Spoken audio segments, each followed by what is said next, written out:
Hello everyone. आज हम second year का सेमेस्टर फोर्थ का subject object oriented programming with Java, इसको हम बोलते हैं ऊप्स, वो स्टार्ट करेंगे।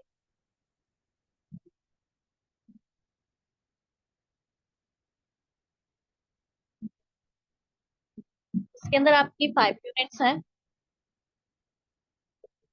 फर्स्ट यूनिट इंट्रोडक्शन, जिसके अंदर आता है आपका programming structures in Java. Next object oriented programming, then उसमें पैकेजेस। सेकेंड यूनिट में आपका एक्सेप्शनल हैंडलिंग, नेक्स्ट में input output basis, next multi threading. Next third unit में आपके जावा की न्यू फीचर्स, जिसके अंदर आपका जावा 9 जावा 8 ये सब कवर होता है। नेक्स्ट फोर्थ यूनिट है आपकी जावा कलेक्शन फ्रेमवर्क। फिफ्थ है स्प्रिंग फ्रेमवर्क एंड स्प्रिंग। ये सारी यूनिट्स आपकी कवर होंगी बुक्स के अंदर। आपका जो क्वेश्चन पेपर रहेगा वो 70 मार्क्स का रहेगा और हर एक यूनिट से 14 मार्क्स का कवर होगा। हर एक यूनिट से आपको 14 मार्क्स के जो है आपके पास क्वेश्चंस आपको एग्जाम में मिलेंगे।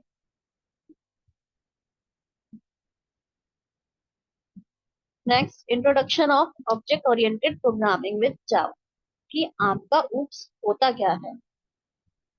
इसके अंदर आपके पास क्या होता है उप्स के अंदर, ये डाटा होता है और मेथड्स होते हैं। ठीक है, जो हम अपना पूरा प्रोग्राम लिखते हैं, कोई भी हम सॉफ्टवेयर बनाते हैं या कोई भी प्रोजेक्ट बना रहे हैं, ठीक है, तो उसके अंदर क्या होता है, आप मेथड्स यूज करते हो, कुछ फंक्शंस बनाते हो, जिससे आपका प्रोग्राम क्या हो जाता है, इजी हो जाता है। ठीक है, तो उसके अंदर आप कैसे अपना जो पूरा का पूरा कोड लिखते हो वो किस फॉर्म में लिखते हो, सब कुछ ऑब्जेक्ट्स के फॉर्म में लिखते हो। और इसके अंदर आपका जो है डाटा एनकैप्सुलेट भी होता है। ये आपको मॉड्यूलरिटी प्रोवाइड करता है, वो एसेबिलिटी प्रोवाइड करता है, मेंटेबिलिटी प्रोवाइड करता है सॉफ्टवेयर को बनाने के। कि आपका जो कोड है, फंक्शन जो आप बनाते हो, वो आप रीयूज भी कर सकते हो। मॉड्यूलरिटी का मतलब होता है आप उसको मॉड्यूलर्स के फॉर्म में आप उसको कन्वर्ट करते हो, मॉड्यूल्स बना बना के वर्क करते हो, जिससे आपका क्या होता है, वर्क इजी हो जाता है।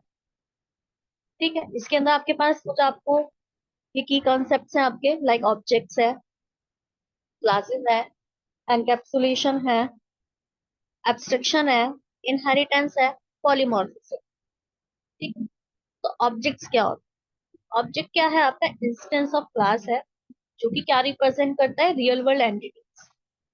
ठीक है, ये आपको क्या बताता है, उसका बिहेवियर कैसा है और वो किस टाइप का एट्रीब्यूट।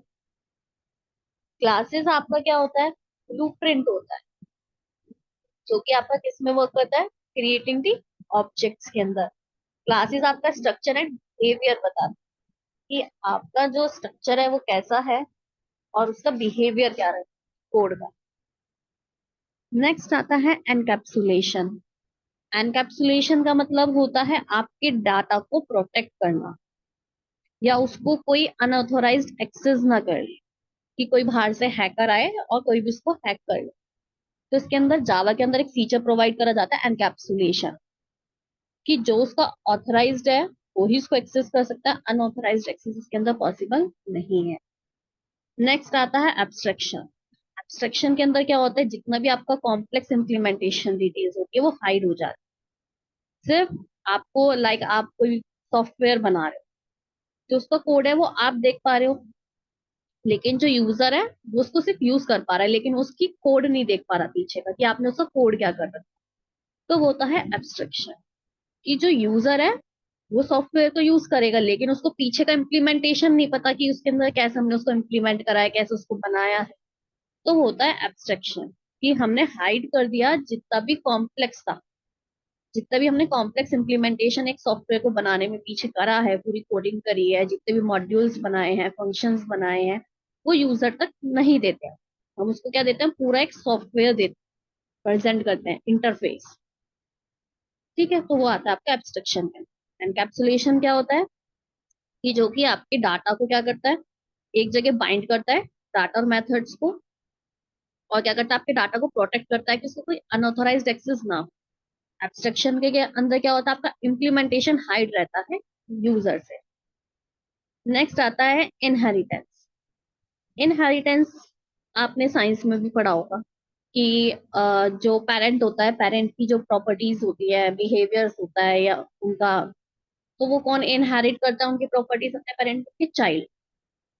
सेम इसमें भी ऐसे ही है कि जो क्लास क्या होती है, एक क्लास जो है वो आपको अलाउ करती है कि आप उसकी प्रॉपर्टीज इनहेरिट कर पाओ और बिहेवियर, कि एक क्लास ए है और एक क्लास बी है, तो क्लास बी जो है ए की प्रॉपर्टी और बिहेवियर यूज कर सकता है। ठीक है, वो आता है आपका इनहेरिटेंस। कि जो क्लास ए और के पास जितनी भी प्रॉपर्टीज हैं या उसका जो बिहेवियर है, वो क्लास बी भी यूज कर सकती है। तो जावा के अंदर ये फीचर भी। नेक्स्ट आता है पॉलीमॉर्फिज्म।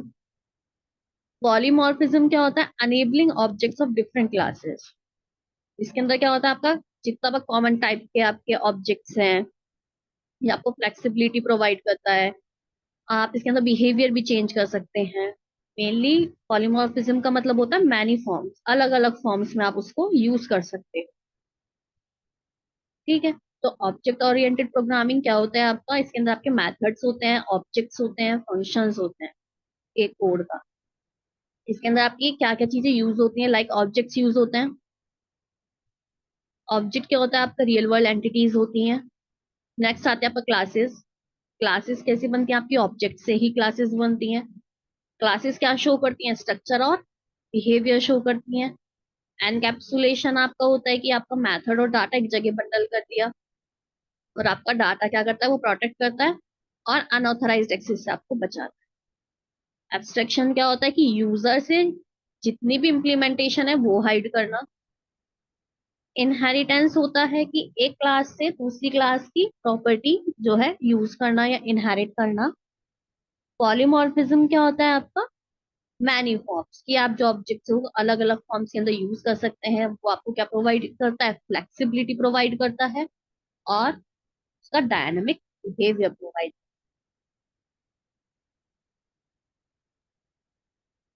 नेक्स्ट, अब तक आपके जितने भी 2 मार्क्स के क्वेश्चंस आए यूनिवर्सिटी में पूछे गए हैं, अब हम उस सब के बारे में पढ़ेंगे। ये आपके एग्जाम पॉइंट ऑफ व्यू से भी इम्पोर्टेंट है। अब आपके एग्जाम्स आ रहे हैं तो आपको अच्छे से अपनी पूरी प्रिपरेशन करनी है। तो इस पूरी पूरी वर्कशॉप के अंदर आपका आपके 2 मार्क्स के और 7 मार्क्स के क्वेश्चन कवर, ये आपके इम्पोर्टेंट है। आप एग्जाम से पहले अगर इसको अच्छे से पढ़ लें, तैयारी कर लें, तो आपका काफी अच्छा एग्जाम की तैयारी हो जाएगी। तो ध्यान से आप सारे क्वेश्चंस, बड़े इंपॉर्टेंट क्वेश्चंस हैं जितने भी आपकी यूनिवर्सिटी में अब तक पूछे गए हैं। तो ये आपके 2 मार्क्स के क्वेश्चन है, unit wise, unit 1, unit 2, unit 3 के। Next, what are some of the key characteristics and features of Java? पहला क्वेश्चन आपके पास क्या है कि आपको जावा की कैरेक्टरिस्टिक्स बतानी है और फीचर्स बतानी। तो उसकी फीचर्स और कैरेक्टरिस्टिक्स क्या होती हैं? कि प्लेटफॉर्म इंडिपेंडेंस। पहला क्या है? Platform independence. इसका मतलब होता है कि आपने कोड लिख लिया, अब आप उसको किसी भी प्लेटफॉर्म पे रन कर सकते। वो होता है प्लेटफॉर्म इंडिपेंडेंस, कि एक बार कोड लिख लिया, अब आप उसको कहीं भी रन कर सकते। नेक्स्ट आता है ऑब्जेक्ट ओरिएंटेड। ऑब्जेक्ट ओरिएंटेड का मतलब क्या होता है? कि आपका जितना भी पूरा कोड लिखा हो किसकी फॉर्म में? ऑब्जेक्ट्स की फॉर्म में। ठीक है। नेक्स्ट आता है रोबस्ट एंड सिक्योर। आपका कोड कैसा है? एरर फ्री है और कैसा है? सिक्योर है। रोबस्ट का मतलब क्या होता है? एरर। नेक्स्ट आता है रिच स्टैंडर्ड लाइब्रेरीज। इसके अंदर आपके पास क्या है? रिच स्टैंडर्ड लाइब्रेरीज हैं जो आपको हाई रिच फंक्शनैलिटीज प्रोवाइड करते हैं, जिससे आपको अपना कोड लिखने में इजी होता है।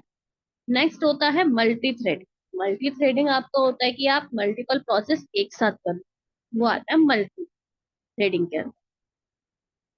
तो इसके प्रैक्टिस फीचर्स में क्या आ गया? पहला आया प्लेटफॉर्म इंडिपेंडेंस, कि आप उसको कहीं भी रन कर सकते हो, एक बार अपना कोड लिख लिया आपने। नेक्स्ट है ऑब्जेक्ट ओरिएंटेड। आपका कोड कैसे वो लिखा हुआ होता है? ऑब्जेक्ट के अंदर लिखा होता है, पूरा ऑब्जेक्ट से ही बना हुआ होता है। नेक्स्ट आता है robust and secure. Error free होता है, सिक्योर होता है।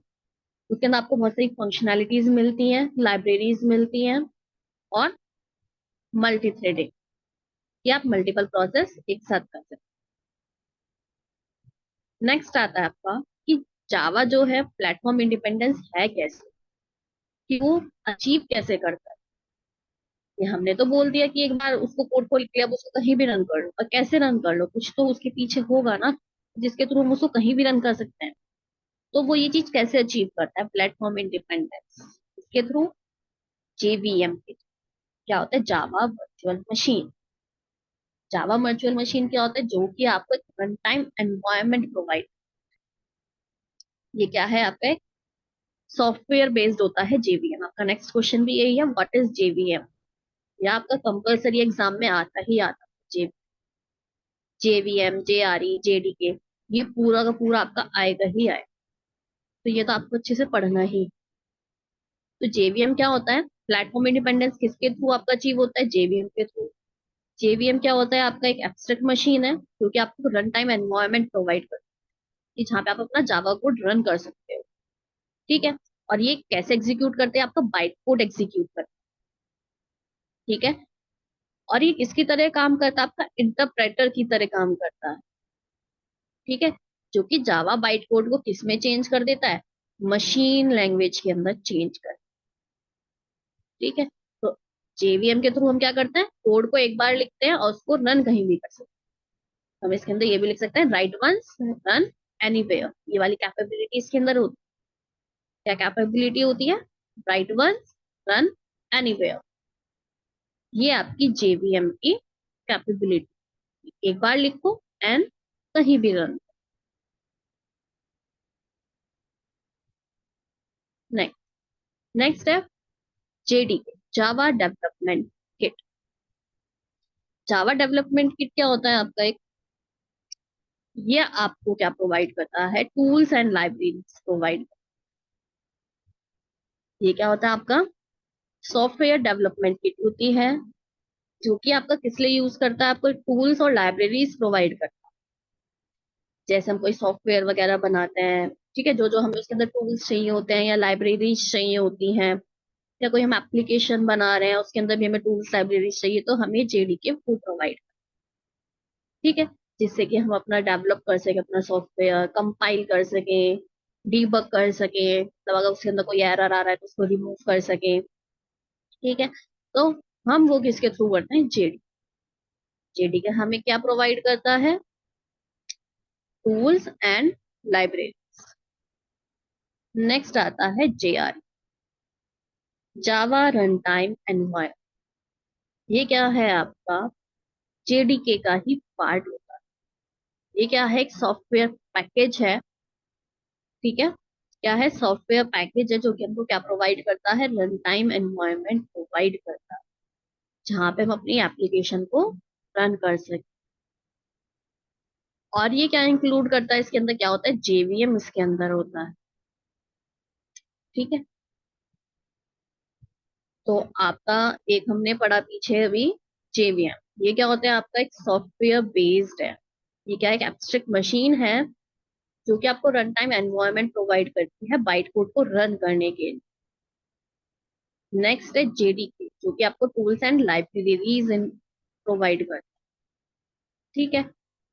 और जेवीएम आपका जेआरई क्या है, जावा रन टाइम एनवायरनमेंट, जो कि एक आपको रन टाइम एनवायरनमेंट प्रोवाइड करता है। और ये किसका पार्ट है, जेडीके का ही पार्ट, जावा डेवलपमेंट किट। ठीक है। तो ये क्या है, एक सॉफ्टवेयर पैकेज है। नेक्स्ट पढ़ते हैं, what is Java development environment. Java development environment क्या होता है, जावा डेवलपमेंट एनवायरनमेंट तो, और हम क्या बोलते हैं, इंटीग्रेटेड डेवलप एनवायरनमेंट का दूसरा नाम क्या है, इंटीग्रेटेड डेवलपमेंट एनवायरनमेंट। ठीक है। ये आपको क्या प्रोवाइड करता है, टूल्स एंड फीचर्स प्रोवाइड करता है, जिससे आप अपना सॉफ्टवेयर को डेवलप कर सके, टेस्ट कर सके, डीबग कर सके। ठीक है। तो जावा डेवलपमेंट एनवायरनमेंट क्या होता है, आपका आईडीई होता है, इंटीग्रेटेड डेवलपमेंट एनवायरनमेंट, जो कि आपको टूल्स एंड फीचर्स प्रोवाइड करता है, जिससे आप क्या कर सके, अपने सॉफ्टवेयर को डेवलप कर सके, टेस्ट कर सके और डीबग। नेक्स्ट, कि अब हम पढ़ेंगे कि क्लासेस एंड ऑब्जेक्ट्स होता क्या है with exam. A class is a blueprint, class क्या है, एक आपका ब्लूप्रिंट है या एक टेम्पलेट है, जो कि क्या बताता है, स्ट्रक्चर एंड बिहेवियर बताता है ऑब्जेक्ट। लाइक ऐसे देख सकते हैं कि आप, एक क्लास होती है स्कूल्स में, कॉलेजेस के अंदर। ठीक है। तो वो तो हो गई हमारी क्लास, और जो उसके अंदर स्टूडेंट्स पढ़ रहे हैं, वो क्या है, ऑब्जेक्ट्स है। ठीक है, तो जो क्लास है उसके अंदर जितने भी स्टूडेंट्स बैठे हैं वो क्या है, ऑब्जेक्ट। तो क्लास क्या डिफाइन करती है कि स्ट्रक्चर एंड बिहेवियर। ठीक है, तो क्लास के अंदर हम क्या करेंगे, पढ़ाई करेंगे, स्टूडेंट्स होंगे तभी तो पढ़ाई होगी। तो उसने उनका क्या बताया, बिहेवियर बताया। क्या बिहेवियर है, कि वो स्टूडेंट्स क्या करेंगे, पढ़ाई करेंगे। ठीक है, और उसका स्ट्रक्चर बता दिया कि वहां का स्ट्रक्चर कैसा। तो एक क्लास क्या होती है, जो कि क्या डिफाइन करता है, स्ट्रक्चर एंड बिहेवियर ऑब्जेक्ट का बनता है। ऑब्जेक्ट से ही मिलके आपका क्या बनता है, क्लास बनता है। ठीक है, और क्या करता है ये, डाटा को एनकैप्सुलेट करता है और मेथड्स और फंक्शंस को ऑपरेट करता है। एक क्लास जो है कि वो कोई भी मेमोरी नहीं लेती है, तो सिर्फ एक लॉजिकल कंस्ट्रक्ट बताती है कि वो है कैसा। ठीक है, ऑब्जेक्ट क्या होता है, एक इंस्टेंस होता है क्लास का। ऑब्जेक्ट क्या होता है, क्लास का क्या होता है, इंस्टेंस ऑफ अ क्लास ही होता है, मतलब क्लास का एक पार्ट ही है ऑब्जेक्ट। ठीक है, और आपका जो ऑब्जेक्ट है वो ऑक्यूपाई करता है मेमोरी, लेकिन क्लास आपको ऑक्यूपाई नहीं करता। ठीक, एक एग्जांपल देख सकते हैं, नीचे एक कार है, वो हमारी क्या है, क्लास है। कार क्या है, क्लास हो गई। और ऑब्जेक्ट्स क्या क्या दे दिए उसके, मर्सिडीज जो जो उसके अंदर आती है, बीएमडब्ल्यू आ गई, जैसे ऑडी आ गई। ठीक है, लाइक हम एक क्लास ले सकते हैं, फ्रूट्स। तो फ्रूट्स में उसके ऑब्जेक्ट्स क्या क्या होंगे, ग्रेप्स, एप्पल, बनाना। ये सब क्या होगा, उसके ऑब्जेक्ट होंगे जो उसके अंडर आते। लाइक एक क्लास है, उसके अंदर क्या आते हैं, स्टूडेंट्स आते हैं। ठीक है, तो क्लास होगी, क्लास कैसे बनती है, ऑब्जेक्ट से मिलके बनती है। और ऑब्जेक्ट क्या होता है, इंस्टेंस होता है क्लास पे। और क्लास आपको ऑक्यूपाई नहीं करता मेमोरी, ऑब्जेक्ट आपको ऑक्यूपाई करता है।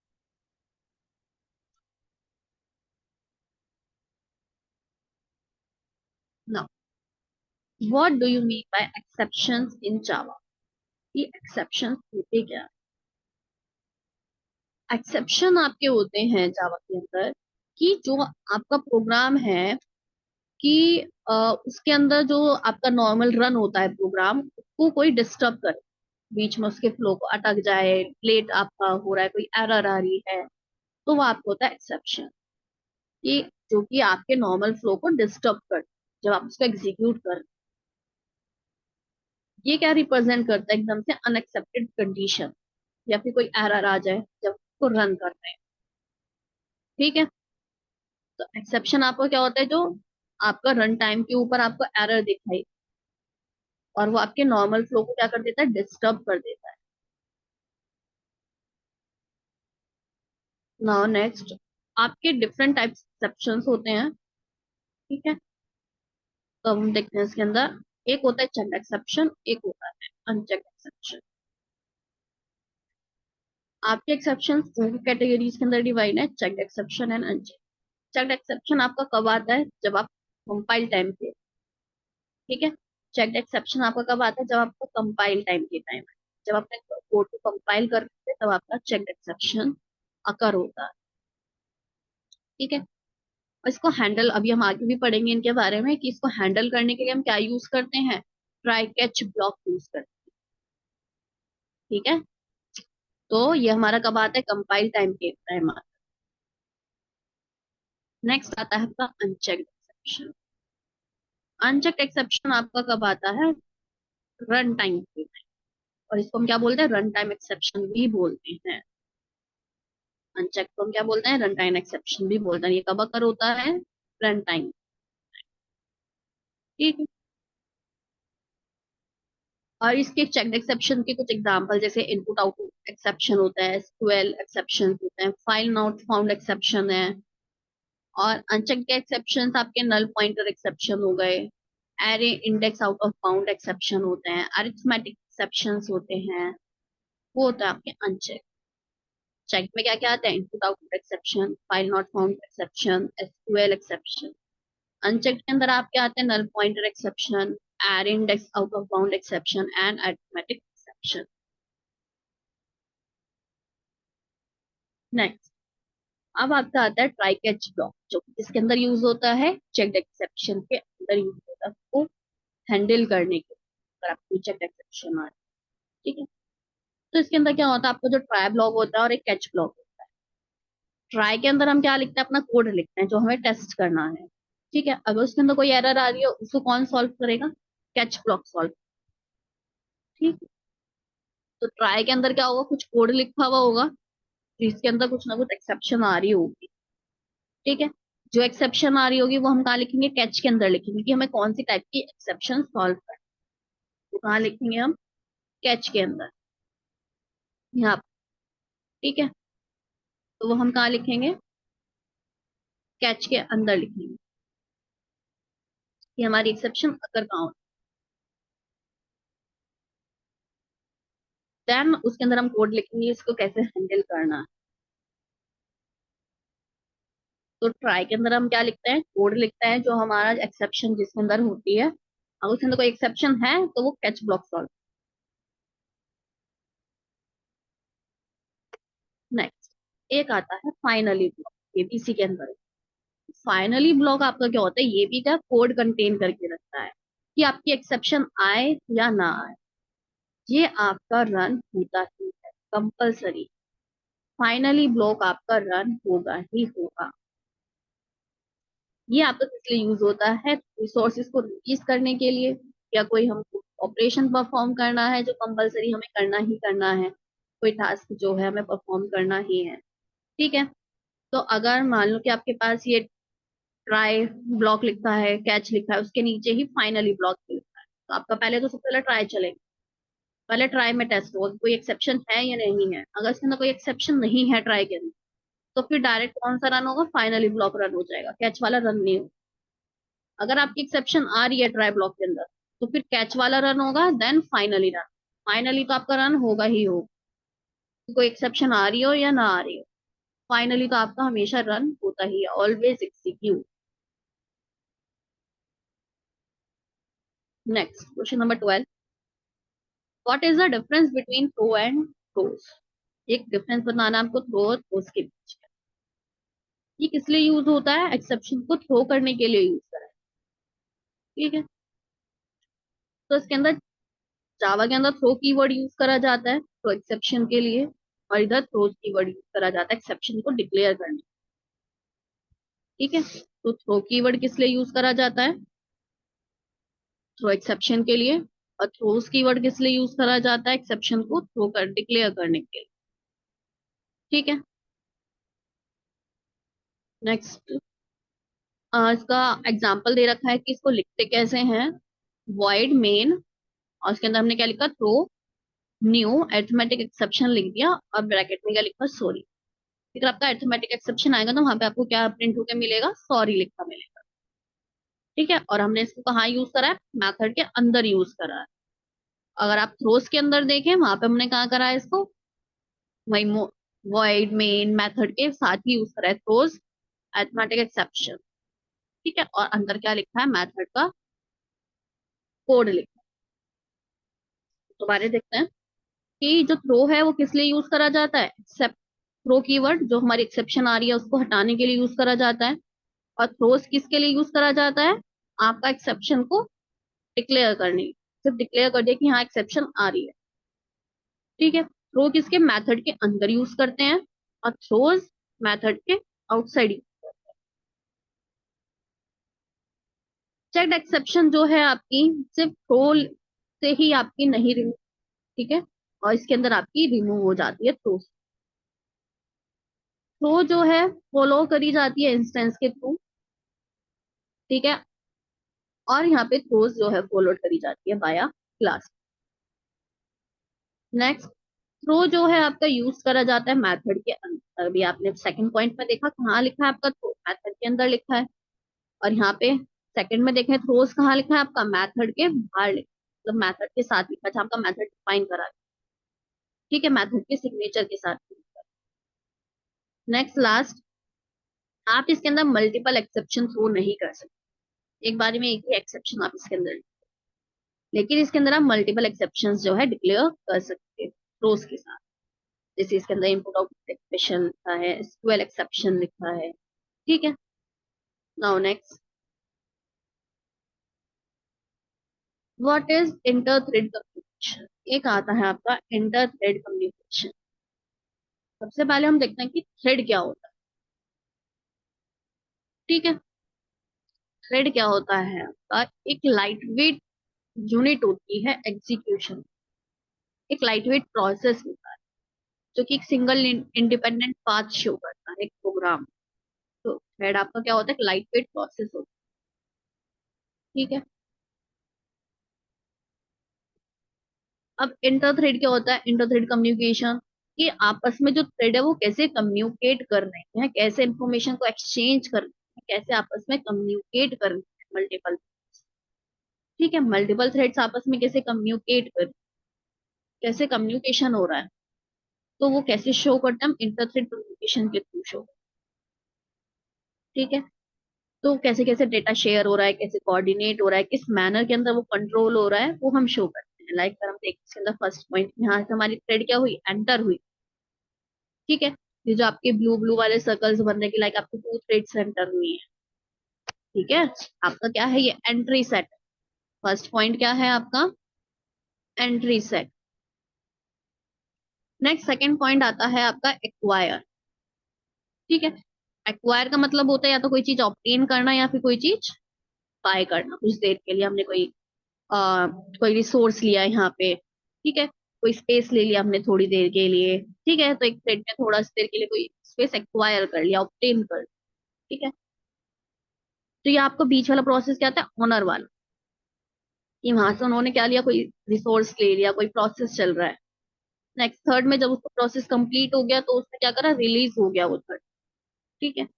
अब थर्ड वाले प्रोसेस में क्या हो सकता है, उसे क्या पता थोड़ी देर वेट करना पड़ा हो सकता है कि वहां पे कोई और प्रोसेस ऑलरेडी वर्क कर रहा हो पहले से ही, ठीक है। तो थर्ड में वो वेट भी कर सकता है, उसको वेट करना पड़ सकता है कि ऑलरेडी कोई और प्रोसेस है पहले से ही वहां, उसको वहां से नोटिफिकेशन मिलेगा कि मेरा प्रोसेस हुआ या नहीं हुआ, अब आप यूज कर सकते हो रिसोर्स, तो वो वेट में होता है। फोर्थ में क्या होता है, उसको नोटिफिकेशन मिल जाता है, नोटिफाइड हो जाता है, ठीक है। नेक्स्ट वो फिफ्थ में आता है कि उसका जो है, फिफ्थ में क्या हो गया, उसका वेटिंग जो है रीअश्योर हो गया कि अब आप आगे बढ़ सकते हैं, ठीक है। नेक्स्ट में फिर सिक्स में क्या होगा, कि उसको कोई और वर्क होगा तो वो फाइव में अपना काम करके नेक्स्ट में जाएगा ऑनर में, फिर सिक्स में क्या होगा, जब उसका वर्क पूरा कंप्लीट हो जाएगा वो एग्जिट हो जाएगा। जो जो वो रिसोर्स यूज कर रहा था, अगर उसका वर्क कंप्लीट हो गया, वो सारे रिसोर्सेज को क्या करेगा, रिलीज कर देगा कि मेरा काम हो गया, अब मुझे नहीं चाहिए। देन वो सिक्स से क्या हो जाएगा, एग्जिट। अगेन देखते हैं, फर्स्ट से एंटर करा, सेकंड से उसने वहां से कुछ स्पेस या कोई रिसोर्स या जो भी उसको चाहिए हो वो उसने एक्वायर करा, वहां से ऑब्टेन कर लिया। देन थर्ड में वो आगे प्रोसेस में गया, ठीक है। आगे प्रोसेस में हो सकता है वेट करना पड़े वहां पे कि कोई और प्रोसेस है, कुछ रिसोर्सेज यूज कर रहा है, कोई स्पेस ले रखा है, तो इतना हो सकता है उसको वेट करना पड़े। नेक्स्ट फोर्थ में उसको नोटिफिकेशन मिल जाता है, नोटिफाइड हो जाता है कि मेरा काम हुआ है नहीं हुआ, अब आप यूज कर सकते हो। फिफ्थ से वो दोबारा ऑब्टेन करता है, उसको चाहिए नेक्स्ट प्रोसेस के लिए, फिर देन वो सारे रिसोर्स को रिलीज करके एग्जिट हो जाता है, ठीक है। तो थ्रेड क्या होता है आपका, लाइट वेट प्रोसेस होता है, ठीक है, लाइट वेट प्रोसेस होता है। देन और इंटर थ्रेड कम्युनिकेशन क्या होता है कि वहां पे मल्टीपल थ्रेड्स आपस में कैसे कम्युनिकेट कर रही है, कैसे आपकी जो है कोऑर्डिनेट कर रही है आपस में, कैसे इंफॉर्मेशन को शेयर कर रही है, कैसे पूरा पूरा एग्जीक्यूशन कैसे कंट्रोल हो रहा है, पूरा पूरा डायग्राम उसके ऊपर।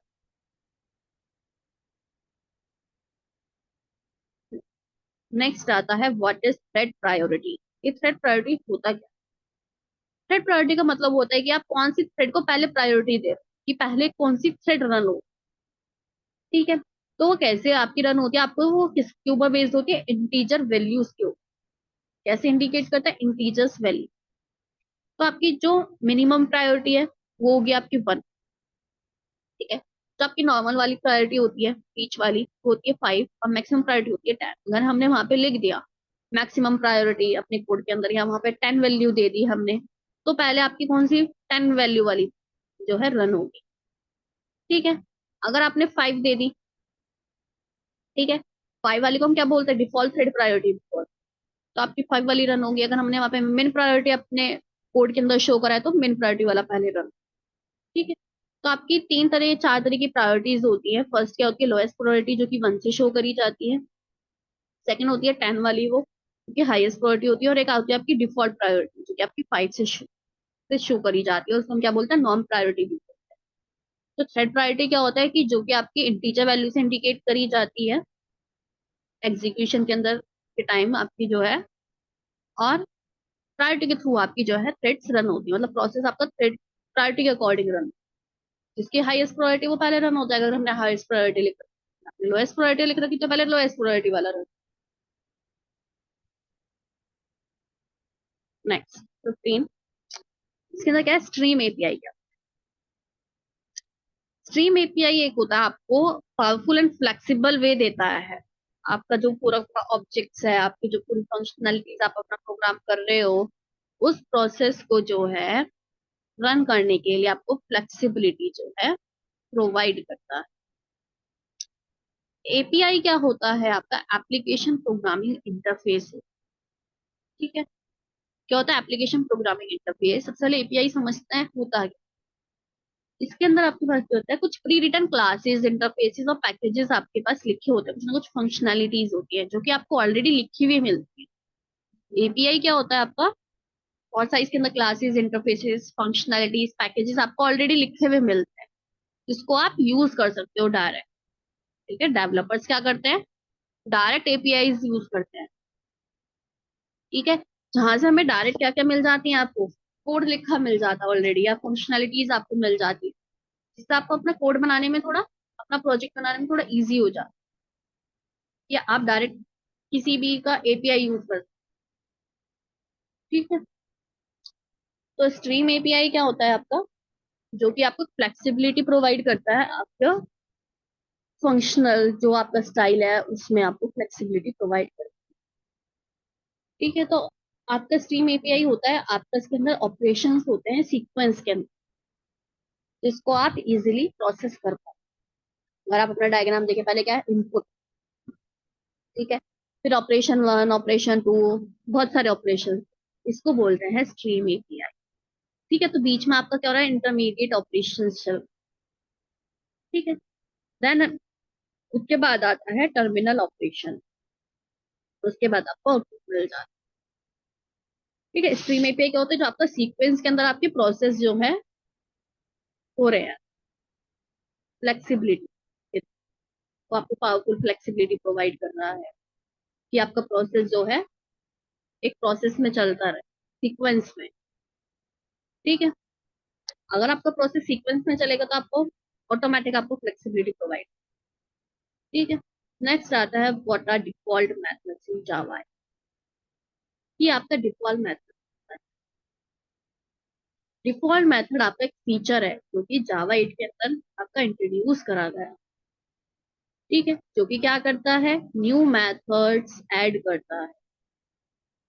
ठीक है, जितना जो हमने इम्प्लीमेंटेशन ऑलरेडी लिख रखा है कोड का, ठीक है, तो वो उसको ब्रेक नहीं करता है, उसके अंदर क्या करता है, उसके अंदर ही न्यू फीचर्स, न्यू मेथड्स जो है ऐड कर देता है।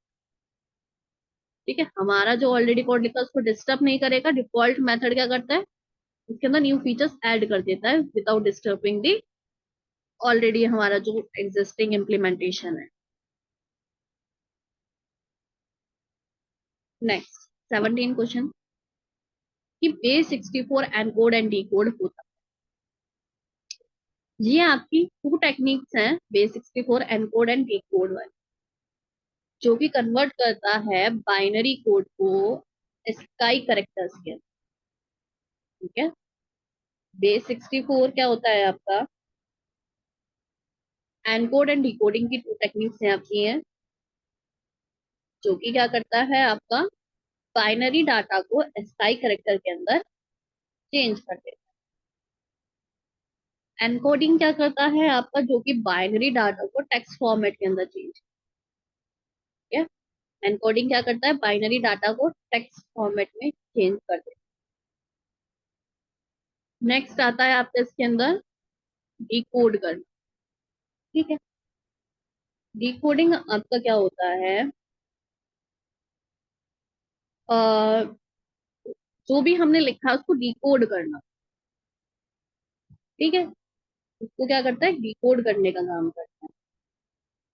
ये आपने पहले भी पढ़ रखे हैं, एनकोड एंड डिकोड क्या होता है,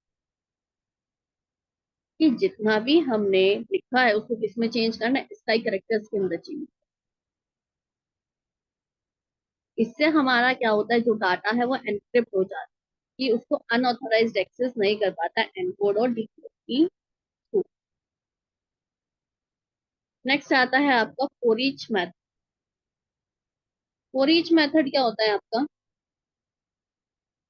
फॉर ईच मेथड आपके टर्मिनल ऑपरेशन, जो कि कहाँ कहाँ आपका परफॉर्म होता है, स्ट्रीम एपीआई के अंदर परफॉर्म होता है। आपने भी पीछे डायग्राम में देखा था ना टर्मिनल ऑपरेशन। देखो यहाँ पे इंटरमीडिएट ऑपरेशन के बाद क्या होता है, टर्मिनल ऑपरेशन। टर्मिनल ऑपरेशन में क्या परफॉर्म होता है, फॉर ईच मेथड परफॉर्म। ये आपको क्या अलाउ करता है, कुछ एक्शंस परफॉर्म करना आपको अलाउड करता है हर एक एलिमेंट के ऊपर। जितने भी आपके पास एलिमेंट्स मतलब कोई भी, जितने आपको मल्टीपल ऑपरेशंस उसके अंदर आप परफॉर्म कर रहे हो स्ट्रीम के अंदर। ठीक है, तो जितने भी आप सीक्वेंशियली, आप जितने भी आप अपने ऑपरेशन परफॉर्म कर रहे हो, तो आप किसी भी एक के ऊपर भी आप स्पेसिफिक एक्शन परफॉर्म कर सकते हो through the for each method. ठीक है, फॉर ईच मेथड के थ्रू आप क्या कर सकते हो, परफॉर्म। अभी हमने इससे पहले क्या पढ़ा, base 64 encode and decode. Base 64 के अंदर क्या होता है, एनकोडिंग एंड डिकोडिंग होती है। ठीक है, बेस 64 आपका बना कैसे है? ठीक है, अब देखो इसके अंदर आपकी सारी वैल्यूज होती हैं, 0 1 2 3 4, ये सारी। ठीक है, 0 से लेके 9 तक न्यूमेरिकल्स वैल्यूज होती हैं। अल्फाबेटिकल करेक्टर्स होते हैं आपके, स्मॉल वाले A to Z तक, अपर लेटर्स वाले, स्मॉल आपके लोअर केस लेटर्स होते हैं इसके अंदर सारे के सारे। ठीक है, और 2 स्पेशल करेक्टर्स भी होते हैं इसमें आपके। ठीक है, तो वो सारे के सारे अगर आप काउंट करो तो वो कितने हो जाएंगे, 64 हो जाएंगे। तो बेस 64 आपका कैसे बना? ठीक है, कैसे बना, इसके अंदर आपके पास न्यूमेरिकल्स वैल्यूज है, अपर केस लेटर्स है। ठीक है, और क्या क्या है आपके पास इसके अंदर, लोअर केस लेटर्स हैं और 2 स्पेशल। और ये आपका क्या करते हैं, बाइनरी डाटा को उसमें चेंज कर देते हैं, आपके एस्काई करेक्टर्स के अंदर चेंज कर देते हैं। नेक्स्ट हमने पढ़ा इसके अंदर for each method. For each method कहाँ यूज होता है, आपका टर्मिनल ऑपरेशंस पे यूज होता है, जो कि आपको स्ट्रीम एपीआई के अंदर मिलता है। ठीक है, ये आपको अलाउ करता है कि आप कोई भी किसी भी एलिमेंट के ऊपर स्पेसिफिक एक्शन परफॉर्म कर सकते हैं। ठीक है, जैसे आपने यहाँ ऑपरेशन 1 ऑपरेशन 2 किया गया है, तो आप ऑपरेशन 1 पे भी कोई भी स्पेसिफिक अगर आपको एक्शन परफॉर्म करना है तो फॉर ईच मेथड के थ्रू आप परफॉर्म कर सकते हैं। ऐसे ऑपरेशन 2 पे भी आप परफॉर्म कर सकते हैं। ठीक है, तो किसके थ्रू होता है आपका, फॉर ईच मेथड। अब इसका सिंटेक्स क्या है फॉर ईच मेथड का, आपका स्ट्रीम डॉट फॉर ईच, और आप ब्रैकेट में क्या लिखोगे, एक्शन, जो भी आप जिस एक्शन के ऊपर आप परफॉर्म। ठीक है, तो आपका स्ट्रीम क्या होता है, स्ट्रीम क्या है, stream of elements over which the operation will be. ठीक है, स्ट्रीम आप वो लोगे जिसके ऊपर आप, जिस एलिमेंट के ऊपर आप ऑपरेशन परफॉर्म कर रहे हो, जिस स्ट्रीम के एलिमेंट। एक्शन क्या होगा कि कौन से ऑपरेशन के ऊपर आपको परफॉर्म करना है, क्या एक्शन परफॉर्म करना है, वो एक्शन के अंदर। नहीं, फिर आता है टाइप एनोटेशन। टाइप एनोटेशन आपको होती है कि आप नोटिफाई करते हो कि यहाँ पर प्रोसेस हो क्या रहा।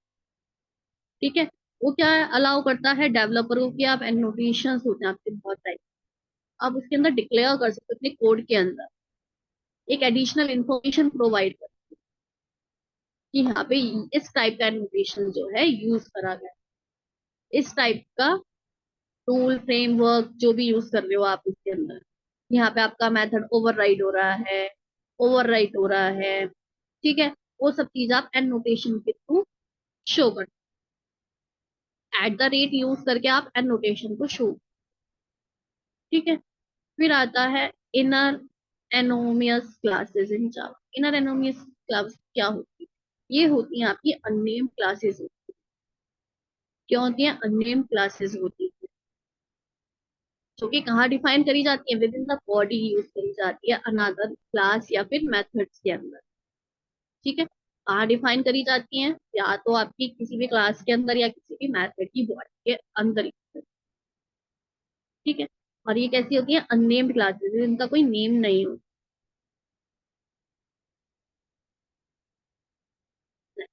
अब आपके स्टार्ट हो जाएंगे 7 मार्क्स के क्वेश्चन। ठीक है, आपको सारे बहुत ध्यान से करना है। अभी तक आपके 2 मार्क्स के थे, तो भी इम्पोर्टेंट क्वेश्चन है, आपको सारे पढ़ने हैं। आपको काफी हेल्प मिल जाएगी अपने एग्जाम्स, अगर आप ये सारे क्वेश्चन अपने रेडी कर ले। अब आपके एग्जाम है तो आप सबको बहुत अच्छे से अपनी तैयार। अब हम कुछ इंपॉर्टेंट क्वेश्चन पढ़ेंगे जो आपके 7 मार्क्स। ठीक है, फर्स्ट है इल्यूस्ट्रेट कंस्ट्रक्टर। ये कंस्ट्रक्टर क्या होता है सबसे पहले आपको वो बताना है, उसकी एप्लीकेशंस बतानी है, कहाँ कहाँ वो यूज होता है, फिर बताना है उसके टाइप्स बताना है कंस्ट्रक्टर। पहले कंस्ट्रक्टर देखते क्या होता है। कंस्ट्रक्टर आपका एक स्पेशल मेथड है। It is a special method जो कि क्लास में, जो कि ऑटोमेटिकली आपको कॉल करा जाता है जब भी आप क्या करते हो, कोई भी ऑब्जेक्ट जो है क्लास का क्रिएट करते हो। जब भी आप एक ऑब्जेक्ट बनाओगे किसी भी क्लास का, तो कंस्ट्रक्टर क्या होता है, आपको ऑटोमेटिकली क्या करा जाता है, कॉल करा जाता है। कंस्ट्रक्टर का सेम नेम रहेगा जो कि आपका क्लास का नेम, जो आपका क्लास का नेम है वो ही आपका कंस्ट्रक्टर का भी नेम है। ठीक है, और इसका कोई भी रिटर्न टाइप जो है आपका नहीं होता है। नेक्स्ट आती है एप्लीकेशन ऑफ कंस्ट्रक्टर। तो कंस्ट्रक्टर क्या होता है, स्पेशल मेथड है जो कि ऑटोमेटिकली कॉल करा जाता है। देन कंस्ट्रक्टर का सेम नेम होता है जो कि क्लास का नेम है। इसकी एप्लीकेशंस कैसे होती हैं, इसको इनिशियलाइज कैसे करा जाता है। इसकी इनिशियल्स वैल्यू जो है सेट करी जाती है ऑब्जेक्ट्स की, जब भी ऑब्जेक्ट को क्रिएट करा जाता है। Multiple constructor with different parameters enable different ways of initializing. Multiple constructor use करे जाते हैं मल्टीपल ऑब्जेक्ट। जैसे अगर हमारे पास हमने मल्टीपल ऑब्जेक्ट बनाया तो उसके मल्टीपल कंस्ट्रक्टर्स आपको जो है डिफाइन करे जाते हैं। उसके अंदर आप पैरामीटर्स भी पास कर सकते हो। वो आता है आपका ओवरलोडिंग। हमने ओवरलोड कर मल्टीपल कंस्ट्रक्टर्स बना के मल्टीपल ऑब्जेक्ट्स। एनकैप्सुलेशन का भी इसके अंदर प्रोसेस होता है कि हमने जितना भी हमारा, हमने क्या करा, हाइड कर लिया जितना भी हमारा कॉम्प्लेक्स इनिशियलाइजेशन लॉजिक कंस्ट्रक्टर के अंदर। ठीक है, फिर नेक्स्ट आता है डिपेंडेंसी इंजेक्शन। इसके जब भी हम ऑब्जेक्ट क्रिएट करते हैं उस टाइम हम डिपेंडेंसी इंजेक्शन भी जो है उसके अंदर पास करते हैं, क्योंकि हमको क्या प्रोवाइड करता है, फ्लेक्सिबिलिटी प्रोवाइड करता है और टेस्टेबिलिटी प्रोवाइड। तो इसकी कैसे कैसे इसकी एप्लीकेशंस हो गई, कि हम स्टार्टिंग में ही इनिशियलाइजेशन, इसकी वैल्यू सेट कर देते हैं। मल्टीपल कंस्ट्रक्टर्स ओवरलोडिंग में आ जाता है। ठीक है, हाइड करते हैं कॉम्प्लेक्स इनिशियलाइजेशन लॉजिक्स हम इसके अंदर, और इसके अंदर हम इसको फ्लेक्सिबिलिटी टेस्टेबिलिटी इसके अंदर प्रमोट करते हैं through the dependency injection. Next, इसके टाइप्स। पहला है डिफॉल्ट कंस्ट्रक्टर। ठीक है, डिफॉल्ट कंस्ट्रक्टर क्या होता है, ये ऑटोमेटिकली प्रोवाइड करता है जावा की कोड के अंदर, और इसके अंदर इसको डिफाइन करने की भी जरूरत नहीं होती डिफॉल्ट कंस्ट्रक्टर को। वो ऑटोमेटिकली जावा के थ्रू, जावा कोड थ्रू वो कंस्ट्रक्टर जो है प्रोवाइड करा जाता है। लाइक आप एग्जांपल भी देखिए तो पब्लिक क्लास माई क्लास। ठीक है, तो हमने क्लास को क्या रखा, पब्लिक माई क्लास, हमने उसके अंदर कुछ नॉर्मल बनाया, तो वो हमारा क्या हो गया, डिफॉल्ट। अगर हम कोई क्लास नॉर्मल हमने क्लास बना दी तो वो डिफॉल्ट कंस्ट्रक्टर के अंदर आता है। ठीक है, सेकंड आता है पैरामीटराइज्ड कंस्ट्रक्टर, कि हमने क्या करा, उसके अंदर पैरामीटर्स पास करे कंस्ट्रक्टर। ठीक है, a parameterised constructor is defined with one or more parameter. उसके अंदर एक या एक से ज्यादा पैरामीटर्स भी पास कर सकते हैं। लाइक हम एग्जांपल देखें तो पब्लिक क्लास पर्सन, एक हमने क्लास बनाई पर्सन के नाम से। ठीक, उसके अंदर हमारे पास दो एट्रीब्यूट्स हमने बनाए, प्राइवेट स्ट्रिंग नेम, जिसके अंदर हम एक नेम देंगे और एक उसकी एज देंगे। ठीक है, प्राइवेट एंड एज। अब आप देखें नेक्स्ट वाले में पब्लिक पर्सन, और इसके अंदर हमने पैरामीटर क्या क्या पास करे, स्ट्रिंग नेम एंड एज, हमने दो पैरामीटर्स पास करे। ठीक है, तो हमने इसके अंदर क्या करे, 2 पैरामीटर्स पास करे हैं। नेक्स्ट आता है आपका प्राइवेट कंस्ट्रक्टर। ठीक है, प्राइवेट कंस्ट्रक्टर क्या होता है, ये आपका प्राइवेट के अंदर डिक्लेयर करा जाता है। ठीक है, और जहां पे इसको डिक्लेयर करा जाएगा इसको वहीं से एक्सेसिबल कर पाओगे, और कहीं से इसको एक्सेसिबल आप नहीं कर सकते। जिस क्लास के अंदर इसको डिक्लेयर करा गया है वहीं से ये एक्सेस भी होगा। ठीक है, तो प्राइवेट कंस्ट्रक्टर आपका वो, जैसे एग्जाम्पल देखते हैं। बनाया पब्लिक क्लास माई क्लास। ठीक है, एक हमने क्लास बनाई माई क्लास के नाम से। अब हमने क्या करा, प्राइवेट इंट माई वैल्यू, मैंने एक वैल्यू ली इंट माई वैल्यू। तो मैंने अपना एक प्राइवेट बनाया, प्राइवेट माई क्लास। देख लो मैंने प्राइवेट बनाया यहाँ पे, कि वो प्राइवेटली आपका क्या हो रहा है, कॉल हो रहा है वहाँ पे, कि उसको कोई और यूज नहीं कर सकता। कि अगर मैंने उसके अंदर माई क्लास के अंदर उसको प्राइवेटली माई वैल्यू के नाम से उसको बनाया है, एट्रीब्यूट दिया है माई वैल्यू, तो नेक्स्ट उसको मैंने उसी क्लास में से, माई क्लास में से ही उसको एक्सेस करा। ठीक है,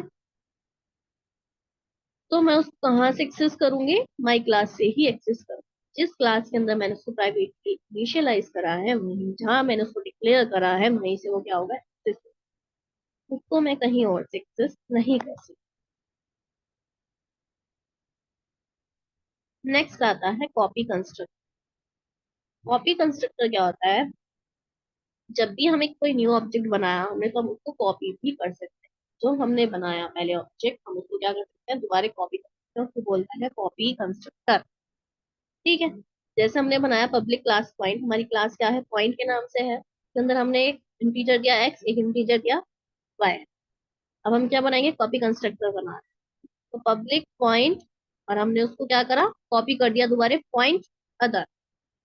पॉइंट अदर में हमने क्या करा, उसको कॉपी कर, this dot x is equal to other dot. ठीक है, दिस डॉट एक्स मतलब जो हमारा हमने पहले अपना प्राइवेट स्टार्टिंग में जो हमने इनिशियलाइज बनाया अपना ऑब्जेक्ट बनाया, और उसको हमने किस में कॉपी करा, अदर में। किस में कॉपी करना है, अदर में करना है, हमने अदर डॉट। और this dot y is equal to other dot y. ठीक है, तो हमारे पास कितने कंस्ट्रक्टर हो गए, 4 कंस्ट्रक्टर हो गए। पहला था डिफॉल्ट कंस्ट्रक्टर, जिसको लिखने की जरूरत नहीं पड़ती, नॉर्मल बना दो। ठीक, ठीक है, तो ये हमको ऑटोमेटिकली जावा से प्रोवाइड हो, हमें इसको किसी तरीके से शो करने की जरूरत नहीं। और हम नॉर्मल क्लास बना रहे हैं तो मतलब हमारा डिफॉल्ट कंस्ट्रक्टर। अगर हम उसके अंदर पैरामीटर्स पास कर रहे हैं तो पैरामीटराइज कंस्ट्रक्टर।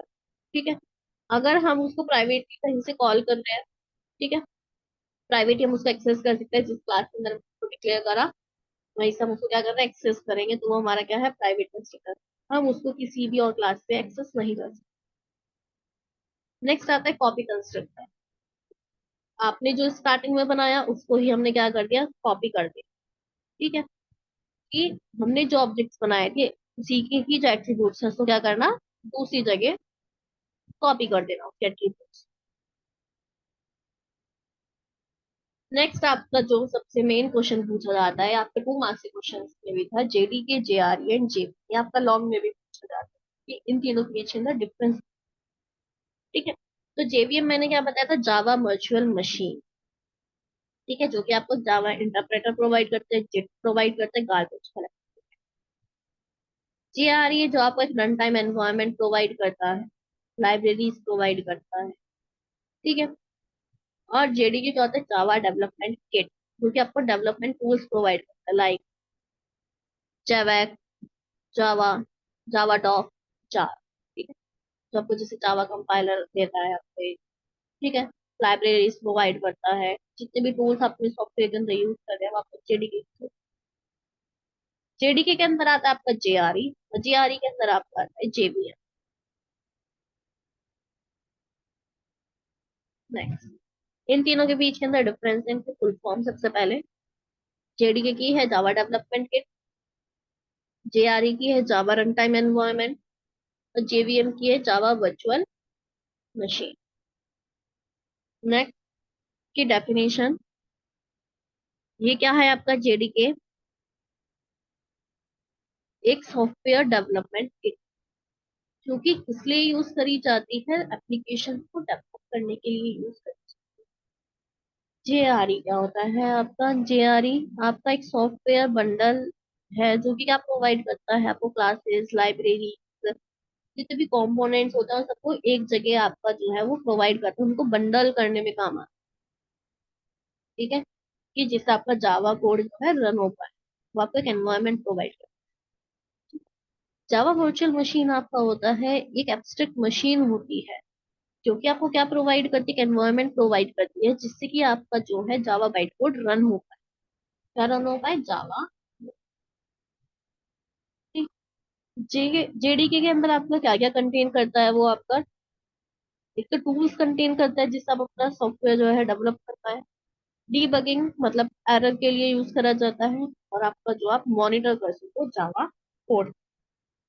नेक्स्ट आता है आपका जेआरई। जेआरई आपकी लाइब्रेरीज कंटेन करके रखता है और अदर सपोर्टिंग फाइल्स भी कंटेन करता है। ठीक है, जो कि जिसको किसको रिक्वायर होती है, जेवीएम को रिक्वायर, वो वाली सारी फाइल्स एंड लाइब्रेरीज ये। नेक्स्ट, जेवीएम क्या कंटेन करके रखता है, एक सॉफ्टवेयर डेवलपमेंट टूल है। नेक्स्ट है कि ये क्या क्या चीजें अनेबल करता है, ये आप इस चीज के अंदर हेल्प करता है। ठीक है, तो JDK enables developers to create Java. JDK के थ्रू अपना जो डेवलपर्स है वो क्या करते हैं, जावा प्रोग्राम को क्रिएट कर सकते हैं, एग्जीक्यूट कर सकते हैं। ठीक है, रन किसके थ्रू करते हैं, जेआरई एंड जेवीएम के थ्रू रन करते हैं। जेडीके के थ्रू उसको हम डेवलप कर सकते हैं, उसके टूल्स एंड लाइब्रेरीज यूज करते हैं। और रन किसके थ्रू करते हैं, जेआरई एंड जेवीएम के थ्रू करते हैं। जेआरई आपका जेडीके का ही पार्ट है, जो कि इसको क्रिएट करने में हेल्प करता है जेवीएम। ठीक है, जेवीएम आपका क्या है, एक जावा प्लेटफॉर्म कंपोनेंट है जहाँ पे हम क्या करते हैं, अपना एग्जीक्यूट करते हैं सोर्स। ठीक, जेडीके का आर्किटेक्चर कैसा है, ये सुपर सेट। अगर आप यहाँ से देखें, जेडीके क्या है, सुपर सेट है सबका। जेडीके सबसे बाहर है ना, बिल्कुल उसके अंदर ही जेआरई और जेवीएम। तो जेडीके क्या हुआ, हमारा सुपर सेट। ठीक है, जेआरई हमारा क्या है, सबसेट ऑफ जेडीके। आप ध्यान से देखिए, जेडीके क्या है हमारा, सॉरी, जेआरई हमारा क्या है, जेआरई हमारा सबसेट है जेडीके। ये उसके अंदर आ रहा है तो उसका क्या हुआ, सब सेट। ठीक है, आपने मैथ्स में पढ़ा होगा, सेट होता है सबसेट होता है। ठीक है, सेट का मतलब जो पूरा होल सेट है, और जो सेट के थोड़े थोड़े पार्ट्स हैं आपको उनको क्या बोलते हैं, सबसेट को। तो ऐसे ही हमारे जेआरई क्या है, सबसेट है, का सबसेट है जेडीके का। ऐसे ही हमारा जेवीएम किसका सबसेट है, जेआरई। यहाँ देखो, जेवीएम किसका सबसेट है, जेआरई का, और जेआरई किसका सबसेट है, जेडी। जेडी के क्या है हमारा, super set. Next, question number 3। इसके अंदर आपको बताना है पॉलीमॉर्फिज्म क्या होता है, उसके टाइप बताने हैं, और आपको डिफ्रेंशिएट करना है run time and compile time polymorphism के। तो पॉलीमॉर्फिज्म आपका होता है कि आपका ग्रीक वर्ड से आया है, पॉली का मीन्स होता है मैनी, मॉर्फ का मीन्स होता है। मैंने आपको पहले भी बताया था, 2 मार्क्स के क्वेश्चन में भी था ये, कि पॉलीमॉर्फिज्म का मतलब क्या है, मैनी फॉर्म्स। ठीक है, कि आपके ऑब्जेक्ट की जो मैनी मैनी फॉर्म्स होती है, कि आपके ऐसी एबिलिटी होती है एक ऑब्जेक्ट की जो कि आपका मैनी फॉर्म्स के अंदर आपको सिग्निफाई कर सकती है। कि लाइक मेथड्स हो गए, आपके ऑब्जेक्ट्स हो गए, वो आपके डिफरेंटली बिहेव कर सकते हैं, मैनी फॉर्म्स के अंदर डिफरेंटली बिहेव करते हैं, वो होते हैं आपके पॉलीमॉर्फिज्म। ठीक है, पॉलीमॉर्फिज्म आपका 2 टाइप्स का होता है, compile time polymorphism and run time polymorphism. Compile time polymorphism के अंदर क्या आता है, आपका मेथड ओवरलोडिंग आता है, और रन टाइम पॉलीमॉर्फिज्म क्या आता है, method overriding and virtual function. ठीक है, आपके पास कई बार ऐसे भी आ जाता है कि ओवरलोडिंग पॉलीमॉर्फिज्म बताओ। ठीक है, तो आपको कंफ्यूज नहीं होना है कि ओवरलोडिंग पूछ रहे हैं तो तब भी आप कंपाइल टाइम वाला ही लिखोगे इसके अंदर, और ओवरराइडिंग का पूछते हैं मेथड का, तब भी आप उसके अंदर रन टाइम वाला ही लिखोगे। ठीक है, अब मेथड ओवरलोडिंग के अंदर क्या होता है, आपका मेथड ओवरलोडिंग का मतलब होता है कि आपकी रीडेबिलिटी को इंक्रीज करता है ओवरलोडिंग से। ठीक है, ओवरराइडिंग के अंदर क्या होता है, वो आपको एक स्पेसिफिक इम्प्लीमेंटेशन प्रोवाइड करता है। ठीक है, जो कि ऑलरेडी वो आपकी सुपर क्लास ही प्रोवाइड करती है। नेक्स्ट, अब हम आगे इसके अंदर डिफरेंस पढ़ेंगे। Compile time polymorphism and run time polymorphism. Compile time polymorphism आपका सॉल्व किसके थ्रू होता है? बाय द कंपाइलर के थ्रू। एंड रन टाइम आपका कब सॉल्व होता है? Run time. इसका दूसरा नाम क्या है? Compile time polymorphism. हम इसको स्टैटिक भी बोलते हैं, static polymorphism, early binding polymorphism और ओवरलोडिंग पॉलीमॉर्फिज्म भी बोलते हैं। रन टाइम पॉलीमॉर्फिज्म का दूसरा नाम क्या है? Dynamic polymorphism, late binding polymorphism and overriding polymorphism. Next आता है आपका the method name is same. इसके अंदर क्या रहता है? मेथड नेम जो है आपका सेम रहता है। अगर आपके डिफरेंट डिफरेंट पैरामीटर्स आप इसके अंदर कर रहे हो या डिफरेंट टाइप का, मेथड नेम क्या रहेगा? सेम रहेगा। ठीक है। इसके अंदर क्या रहता है आपका? मेथड नेम सेम रहेगा और सेम ही पैरामीटर रहता है और सेम ही इसका रिटर्न टाइप है। ठीक है। रन टाइम में क्या रहेगा आपका? मेथड सेम है, सेम पैरामीटर्स रहता है, सेम ही रिटर्न टाइप। इसके अंदर क्या होता है? आपका मेथड नेम तो सेम रहता है लेकिन इसके अंदर डिफरेंट पैरामीटर्स हो सकते हैं और डिफरेंट रिटर्न टाइप भी हो सकते हैं आपके। कंपाइल टाइम पॉलीमॉर्फिज्म में क्या होता है आपका? जो फास्ट एग्जीक्यूशन होता है, लेकिन रन टाइम में आपका क्या होता है? Slow execution. Compile time polymorphism आपका लेस फ्लेक्सिबल होता है और ये वाला आपका more flexible. Now next question, describe the life cycle of a thread. Thread की लाइफ साइकिल के बारे में पढ़ेंगे। ये आपका क्वेश्चन सबसे ज्यादा पूछा जाता है, तो आप इसको अच्छे से लेके जाएंगे। इसका डायग्राम भी है आगे, ये रहा पूरा की पूरी थ्रेड लाइफ साइकिल है। ठीक है।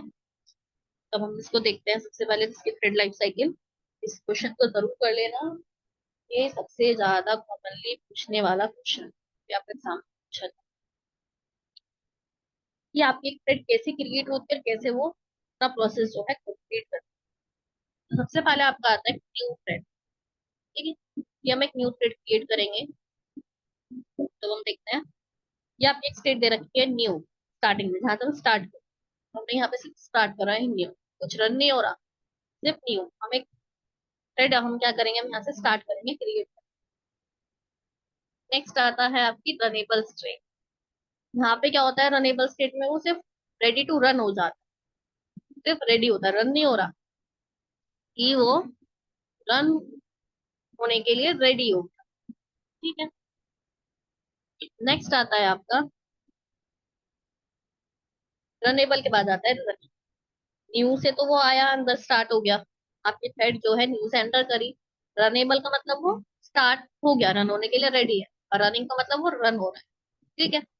वो आपकी क्या है? एक्टिव स्टेट है, रनेबल टू रनिंग। तो अब वो आपका रन रन भी हो रहा है वो आपका। नेक्स्ट आती है आपकी ब्लॉक स्टेट। ब्लॉक स्टेट में क्या होता है आपका? कि जो आपकी थ्रेड है वो ट्राई कर रही है लॉक को एक्वायर करने को, लेने के लिए। लाइक यहाँ पे लॉक मतलब रिसोर्स आपका जो है लेने के लिए वो ट्राई कर रही है ब्लॉक स्टेट के अंदर। लेकिन जो आपका रिसोर्स है वो ऑलरेडी क्या कर रहा है? वो कोई और थ्रेड यूज कर रहा है। ठीक है। तो ब्लॉक का मतलब क्या होता है? कि वो रिसोर्स को यूज करने का ट्राई कर रही है लेकिन वो थ्रेड कोई और रिसोर्स यूज कर रहा है, वो आपको होता है ब्लॉक स्टेट के अंदर। ठीक है। अगर आप देखें तो ब्लॉक स्टेट में क्या है?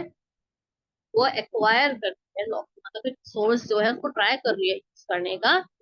ठीक है। तो ब्लॉक स्टेट में क्या होता है? वो ट्राई करती है कि वो रिसोर्स यूज कर, लेकिन वो थ्रेड ऑलरेडी कोई और थ्रेड उसको ऑलरेडी यूज कर, वो आपका प्रोसेस आता है ब्लॉक स्टेट। वेटिंग स्टेट के अंदर क्या होता है? कि कोई वेट कर रहा है कि रनेबल स्टेट से अदर थ्रेड तक नोटिफाई करता है उसको। ठीक है। तो वेटिंग स्टेट में क्या होता है? कि वो वेट कर रही होती है जब कोई और रिसोर्स, जब कोई और थ्रेड कोई और रिसोर्स यूज कर रहा होता है, तो दूसरी थ्रेड को भी सेम रिसोर्स चाहिए होता है, तो वो क्या करता है? वहां पे बैठ के वेट करता है। ठीक है। तो वो वेटिंग स्टेट आती है। सबसे पहले क्या हुआ? आपकी थ्रेड न्यू से तो आई, रनेबल का मतलब होता है वो रेडी टू रन हो, रेडी है वो रन, रनिंग में वो रन होना स्टार्ट होता है।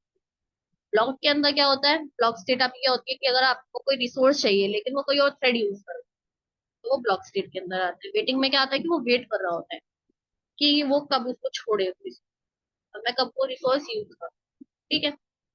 नेक्स्ट आता है टाइम वेट।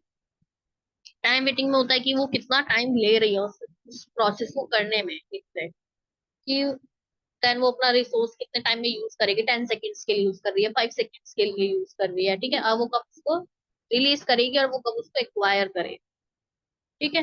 तो वो आपका किस में आता है, टाइम वेटिंग। नेक्स्ट आता है आपका टर्मिनेट स्टेट, जब आपका पूरा पूरा प्रोसेस हो जाता है, सारे रिसोर्सेज यूज कर लिए, जो जो आपको चाहिए था, जो आपको प्रोसेस करना था वो हो गया, देन आपका क्या आता है, टर्मिनेट स्टेट आती है। तो वो क्या होता है, टर्मिनेट हो जाता है, स्टॉप हो जाता है आपका, मेरा प्रोसेस कंप्लीट हो गया, अब मशीन से बाहर आ जाए, ठीक है। तो आपकी थ्रेड कैसे वर्क करती है, ये पूरा क्वेश्चन। तो पहले न्यू में एंटर करा, फिर रनेबल स्टेट में आया कि वो रेडी अब रन होने के लिए, रनिंग से क्या हुआ, वो रन हुआ आगे, ठीक है। हो सकता है इस प्रोसेस के अंदर और भी थ्रेड्स को बहुत सारी, कि अगर कोई रिसोर्स को यूज कर रहा है ऑलरेडी पहले से, तो वो जो अब न्यू वाली थ्रेड आई है हमारी, अब उस रिसोर्स को लेने की कोशिश कर रही है, वो आपका आता है ब्लॉक स्टेट के अंदर। अब उसको वेट करना पड़ रहा है रिसोर्स को यूज करने के लिए, जो कि ऑलरेडी कोई और थ्रेड यूज कर रही है, तो वो वेटिंग में वेट करती है। टाइम वेटिंग में क्या आता है कि वो कितने टाइम के लिए उस रिसोर्स को यूज करेगी, और दूसरी थ्रेड उस रिसोर्स को कितना टाइम ले रही है यूज कर, 5 सेकेंड, 10 सेकेंड्स में, 11 सेकेंड्स में, ठीक है। वो आता है टाइम वेटिंग में, ठीक है। फिर आता है जब आपका पूरा प्रोसेस कंप्लीट हो जाता है, तो आपकी टर्मिनेट स्टेट आती है कि आपने वो प्रोसेस क्या कर दिया, टर्मिनेट कर दिया, वहां से स्टॉप हो गया, एग्जिट हो गया, ठीक है। नेक्स्ट आपका आएगा क्वेश्चन नंबर 5, कि what is the role of throw keyword in Java execution handling. अभी आपने पीछे पढ़ा था थ्रो एंड थ्रोज कीवर्ड, है ना। अब आप पढ़ेंगे थ्रो कीवर्ड, ये भी बहुत इंपॉर्टेंट क्वेश्चन है, बहुत अच्छा जाता है आपका एग्जाम्स के अंदर, कि थ्रो कीवर्ड का यूज बताइए और उसका एक एग्जाम्पल भी। तो इसके अंदर क्या होता है, ये आपका एक्सेप्शन को क्लियर करने के लिए यूज करा जाता है, कि लाइक आपके कोई मेथड के अंदर कोई एक्सेप्शन आ रहा है, या किसी भी ब्लॉक ऑफ कोड के अंदर आपको कोई एक्सेप्शन आ रहा है, ठीक है। तो उसके लिए हम क्या यूज करते हैं, थ्रो कीवर्ड। तो ये किसमें हेल्प करता है प्रोग्रामर को, कि एक्सेप्शन अगर कोई आ रहा है, कोई कंडीशन, कोई एरर आ रहा है, तो ये उसको क्या कर सके, एनकाउंटर कर सके, उसको सॉल्व कर सके, जब भी हम अपना प्रोग्राम क्या करते हैं, एग्जीक्यूट करते हैं। नेक्स्ट, इसका रोल क्या क्या है, तो कीवर्ड का ये एक्सप्लिसिट करता है एक्सेप्शन, ठीक है। कि लाइक अगर कोई प्रोग्रामर क्रिएट करे एंड शो करे किसी भी एक्सेप्शन क्लास को, ठीक है,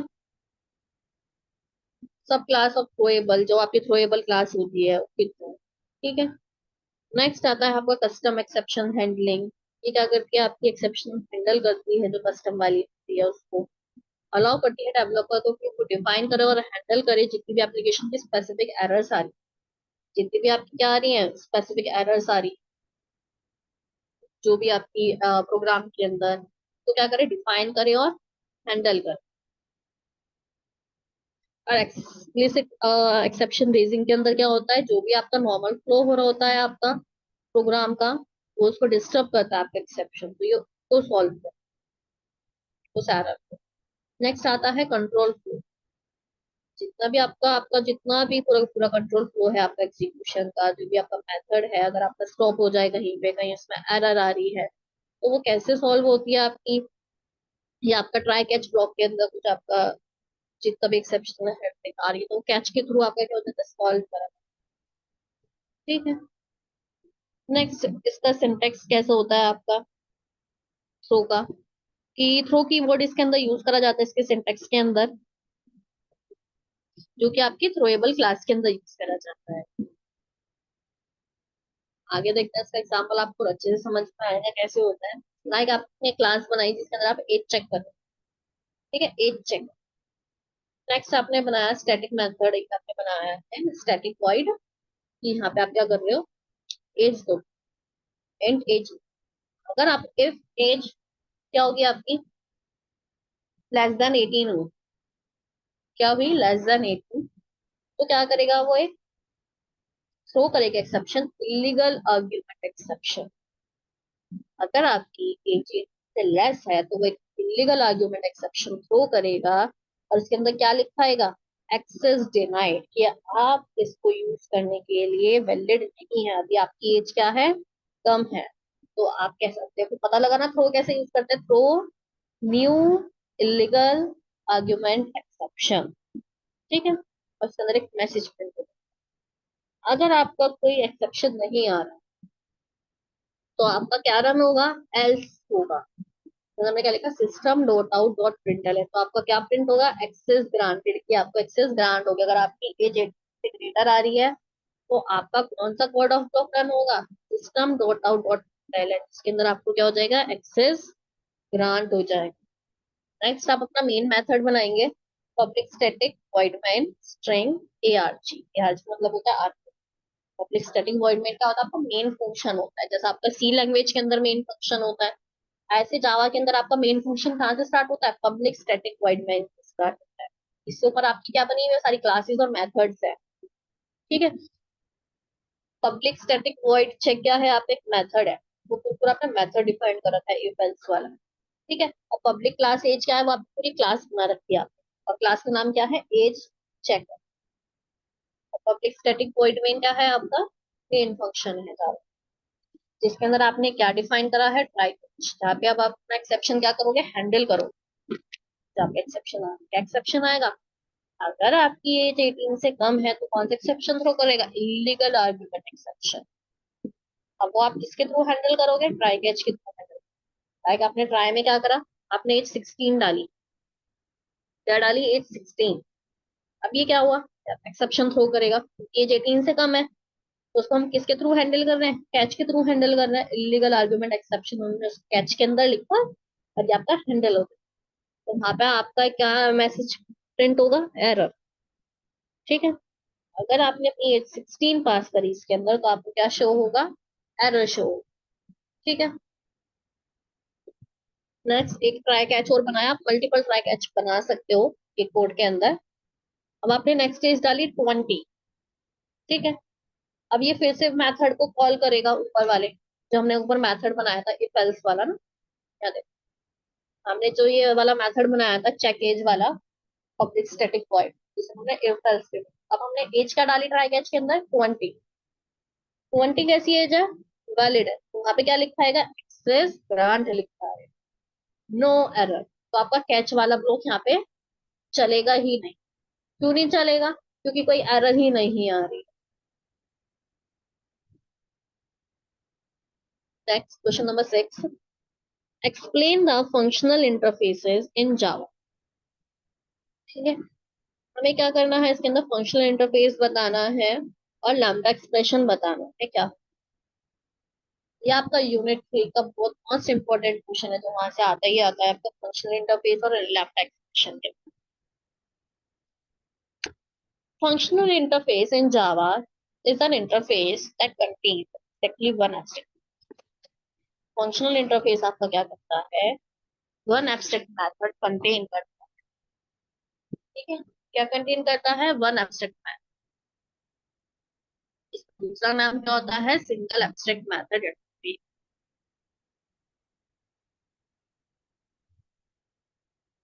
तो हम इसको दूसरे नाम से भी बुला सकते हैं, SAM, Sam, single abstract method. और इसको हम कैसे नोटेशन करते हैं, at the rate functional interface. ये आपकी मर्जी है, आप इसको लिख भी सकते हैं और नहीं भी लिख सकते हैं, कोई कंपलसरी नहीं है कि आप at the rate functional interface लिखो। लेकिन अगर आप अपना कोड, अगर आप प्रोफेशनली कोई काम करके डेवलपर है तो वो इसको नोटिफाई करते हैं कि यहाँ पे हम फंक्शनल इंटरफेस, मतलब एक ही एब्स्ट्रैक्ट मेथड आपका यूज हो रहा है। ठीक है, अगर आप प्रोफेशनली कोई काम कर रहे हैं तो आप इसको लिखोगे। नेक्स्ट आते हैं हम उस पे, लैम्बडा एक्सप्रेशन क्या होता है। लैम्बडा एक्सप्रेशन आपका एक अननेम्ड मेथड होता है। क्या होता है, अननेम्ड मेथड होता है लैम्बडा एक्सप्रेशन। आगे बढ़ते हैं इसके बारे में कि ये क्या करता है, कि जो भी मेथड एग्जीक्यूट नहीं हो रहा खुद से, तो हम क्या करते हैं, उस मेथड को इम्प्लीमेंट करने के लिए हम क्या यूज करते हैं, फंक्शनल इंटरफेस यूज करते हैं। ये आपका एक लैम्बडा एक्सप्रेशन इन कॉन्साइज वे होता है, इसके अंदर हम रिप्रेजेंट करते हैं अपना फंक्शन। फंक्शन का मतलब है कि जो फंक्शन हम बिना नेम के हम उसको रिप्रेजेंट कर सकते हैं, उसको बोलते हैं लैम्बडा एक्सप्रेशन। ठीक है। इसका अब हम एक एग्जांपल भी देखेंगे, तो उसके अंदर हम एक बनाएंगे माई कैलकुलेटर के नाम से। माई कैलकुलेटर का एक फंक्शनल इंटरफेस है, उसके अंदर क्या है, सिर्फ एक एब्स्ट्रैक्ट मेथड होगा। ठीक है, फंक्शनल इंटरफेस का मतलब क्या होता है, एक ही एब्स्ट्रैक्ट मेथड होगा। तो कैसे नोटिफाई करेंगे, at the rate functional interface. देखते हैं आगे। अब आप एग्जांपल देखें, हमने कैसे नोटिफाई करा कि यहाँ पे सिर्फ एक ही एब्स्ट्रैक्ट मेथड है। At the rate functional interface लिख के हमने डेवलपर्स को हमने नोटिफाई कर दिया कि यहाँ पे हमने क्या बनाया है, एक ही फंक्शनल इंटरफेस। ठीक है। नेक्स्ट, लैम्डा एक्सप्रेशन हम कैसे शो करते हैं, आप देखिए, एक्स कॉमा वाई और एक एरो बना रहा, एरो बना के हम अपना लैम्डा एक्सप्रेशन शो करते हैं। हम उसमें टू ऑपरेशन दिखा रहे हैं, एक्स प्लस वाई और एक एक्स इंटू वाई दिखा रहे हैं। ठीक है। तो हम इसको कैसे शो करते हैं, एक एरो लगा, लैम्डा एक्सप्रेशन। आगे देखते हैं अपना एग्जांपल।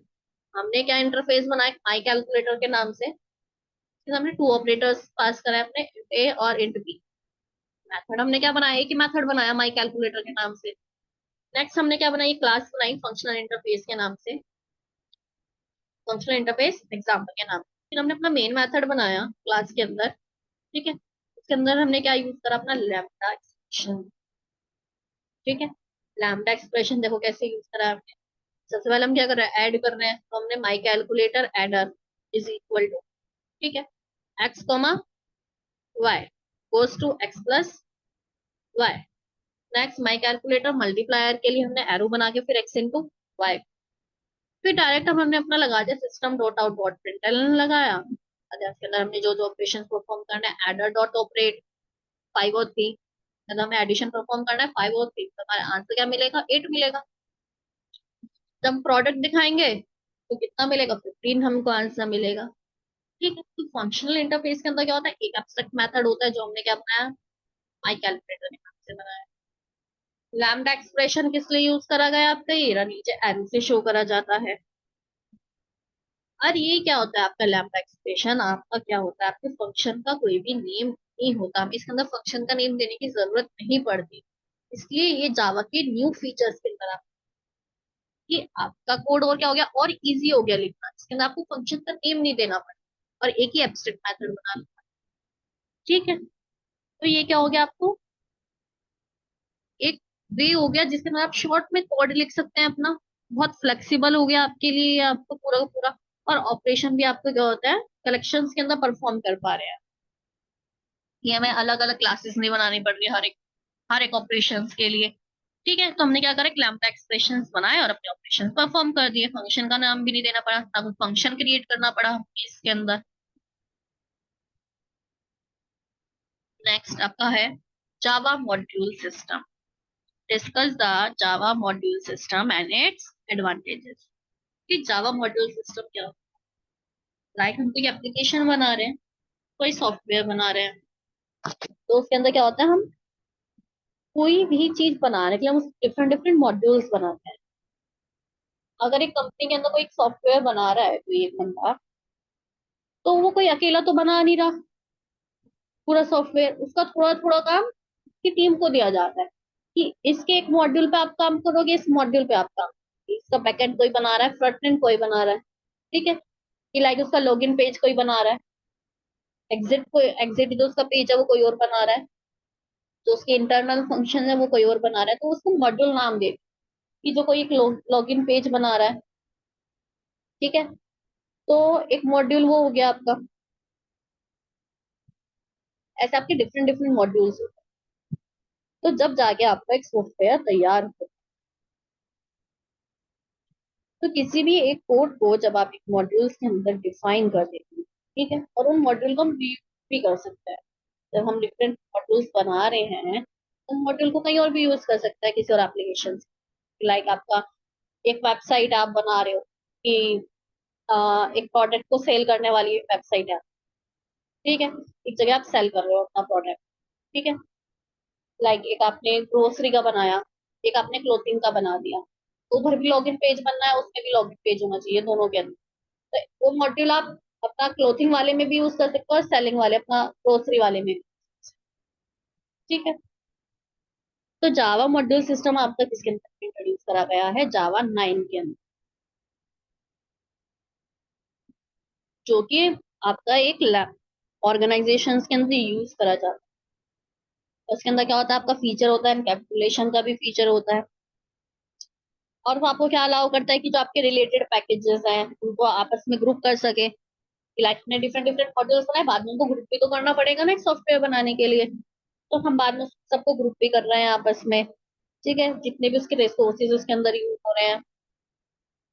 तो वो होता है आपका मॉड्यूल। कि किसी भी एक बिग प्रोजेक्ट को हमने डिफरेंट डिफरेंट पार्ट्स के अंदर ब्रेक कर दिया, डिफरेंट डिफरेंट यूनिट्स के अंदर ब्रेक कर दिया, उसको बोलते हैं मॉड्यूल। ठीक है। या फिर अलग अलग उसकी फाइल्स बना दी हमने, स्पेसिफिक फाइल्स दे दी सबको। फिर बाद में उन सबको क्या करा, एक पैकेज के अंदर हमने उसको कंबाइन कर दिया, बंडल कर दिया एक जगह। इसके एडवांटेजेस पढ़ते हैं, इसके अंदर एडवांटेजेस आती हैं। और मॉड्यूल का क्या होता है, हर एक मॉड्यूल का एक यूनिक नेम भी होता है, जिससे हम पहचान पाए कि ये मॉड्यूल है किस चीज का, ये मॉड्यूल क्या वर्क कर रहा है। ठीक है। नेक्स्ट आता है आपका इसके एडवांटेज। पहला एडवांटेज है मॉड्यूलराइजेशन। मॉड्यूलराइजेशन क्या होता है? जावा मॉड्यूल सिस्टम होता है जो कि अलाउ करता है कि आपका जो कोड है पूरा का, ये क्या करना, पार्ट करना, अलग अलग यूनिट्स के अंदर आपने उसको पार्टीशन करते हो। तो मॉड्यूलरेशन प्रोवाइड करता है, जिससे आपका वर्क क्या हो जाता है, बहुत इजी हो जाता है। कि एक ही बंदे को सारा काम नहीं करना पड़ा, उसी के ऊपर सारा वर्कलोड नहीं आ। अगर आप किसी वर्क को मॉड्यूल्स के अंदर वर्क करोगे तो आपका वर्क भी इजी हो जाएगा, फ्लेक्सिबिलिटी आएगी आपके वर्क के अंदर, और जल्दी भी हो जाएगा। ठीक है। नेक्स्ट आता है एनकैप्सुलेशन। मॉड्यूल्स के अंदर हम क्या करते हैं, डेवलपर्स क्या करता है कि जितना भी आपका एक्सेसिबल होता है, कि वो हर कोई ना एक्सेस कर। ठीक है। लाइक अगर आपको आपने लॉगिन पेज बनाया है, तो उसके अंदर जितना भी का पीछे का बैकग्राउंड का डाटा वो एनकैप्सुलेट हो जाता है यूजर से। तो क्या दिखाई दे रहा है? सिर्फ लॉगिन पेज दिखाई दे रहा है, पीछे का कोड नहीं देख पाता। ठीक है। और तो कोई अनऑथोराइज बंदा भी उसको एक्सेस नहीं कर, जिसके लिए वो बना है सिर्फ वही उसको एक्सेस कर सकता है, उसके अंदर पासवर्ड वगैरह ये सब चीजें डाल के। ठीक है। ये क्या